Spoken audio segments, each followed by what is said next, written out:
সামরিক সংঘাতে সরাসরি ইরানকে পরাস্ত করতে না পেরে এবার দেশটিকে অর্থনৈতিকভাবে পুরোপুরি কোণঠাসা করার অভূতপূর্ব পদক্ষেপ নিচ্ছে ওয়াশিংটন। ইরানের পারমাণবিক কর্মসূচি এবং অঞ্চলে চলমান সামরিক সংঘাতের জেরে তেহরানের ওপর নজিরবিহীন অর্থনৈতিক চাপ সৃষ্টির ঘোষণা দিয়েছেন মার্কিন প্রেসিডেন্ট ডোনাল্ড ট্রাম্প। যুক্তরাষ্ট্রের অর্থমন্ত্রী সম্প্রতি ইঙ্গিত দিয়েছেন যে তেহরানের ওপর এমন কিছু নতুন নিষেধাজ্ঞা ও পদক্ষেপ আসতে যাচ্ছে যা অতীতে কখনো দেখা যায়নি। ট্রাম্পের দ্বিতীয় মেয়াদে ইরানের ১,০০০-এর বেশি ব্যক্তি জাহাজ ও বিমানের ওপর নিষেধাজ্ঞা দিয়েছে। তেহরানের বাণিজ্যিক কার্যক্রম আরও সংকুচিত করতে ওয়াশিংটন কি কঠোর পদক্ষেপ নিতে পারে তা নিয়ে রয়টার্স একটি বিশেষ বিশ্লেষণ প্রকাশ করেছে। ইরানের মোট তেল রপ্তানির ৮০% বেশি কিনে থাকে চীন, যার বড় অংশ ছোট টিপট শোধনাগারের মাধ্যমে যায়। এসব প্রতিষ্ঠানের ওপর যুক্তরাষ্ট্র কঠোর সেকেন্ডারি নিষেধাজ্ঞা দিতে পারে।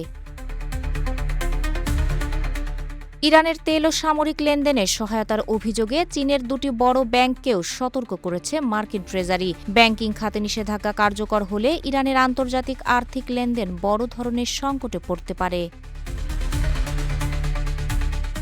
ইরানের নিষেধাজ্ঞা এড়িয়ে তেল বিক্রি ও পণ্য আমদানিতে ব্যবহৃত ভুয়া ও তৃতীয় পক্ষ প্রতিষ্ঠানগুলোর ওপর নজরদারি বাড়ানোর উদ্যোগ নেওয়া হচ্ছে। তবে বিশেষজ্ঞদের মতে এটি অনেকটা ইঁদুর বিড়াল খেলার মতো। একটি প্রতিষ্ঠান বন্ধ হলে ইরান নতুন আরেকটি প্রতিষ্ঠান তৈরি করে।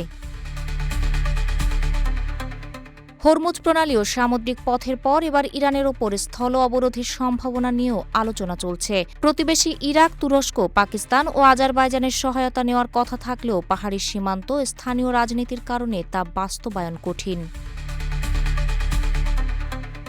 এদিকে ইরানের সঙ্গে বাণিজ্য অব্যাহত রাখা দেশগুলোর ওপর উচ্চ আমদানি শুল্ক আরোপের হুমকি দিয়েছে ওয়াশিংটন। সম্প্রতি মার্কিন সিনেটেও এ বিষয়ে একটি নতুন প্রস্তাব এসেছে।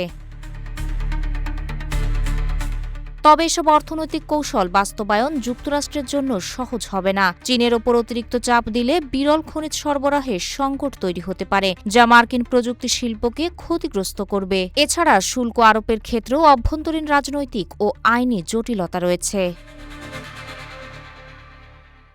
তাহেরা আক্তার, রূপালী বাংলাদেশ।